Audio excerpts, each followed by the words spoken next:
আর বেলি রান্নাঘরে আপনাদের সকলকে স্বাগত জানাই। আজকে আমি দুপুরে বেগুন ভর্তা রেসিপি আপনাদের কাছে শেয়ার করব। তাই আমি বেগুন তুলতে এসেছি, একটা তুলে নিলাম, আর একটা উঠে নিচ্ছি।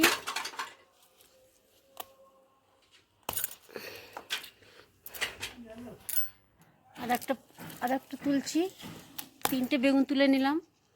তাজা বেগুন আমি উঠে নিয়ে এলাম। এখন আমি এটা পোড়াবো না, সেদ্ধ করে বানাবো। প্যানে আমি বেগুন দিয়েছি, পরিমাণ মতো জল দিয়ে আমি সেদ্ধ করে নেব। এই জলটা পুরোটাই শুষে নেবে।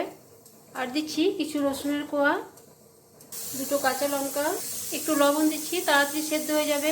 আমি এখন ঢাকা দিয়ে দেবো, 10 থেকে 15 মিনিট সেদ্ধ করে নেব। বেগুন সেদ্ধ হয়ে গেছে।